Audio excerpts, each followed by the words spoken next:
Love and light, everyone. Today's healing stone is Rodochrosite. This is such an exceptional stone for love and self-love. It will help you attract a partner, or it will help you in your existing relationship. So take a big deep breath in and out and repeat after me.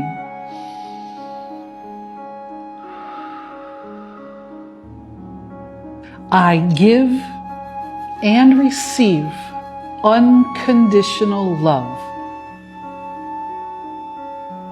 I am worthy of love. You can come back to this meditation over and over again. So don't forget, if this resonates with you, come on back. And I also encourage you to give us a follow and a like so that you can keep up with our new content.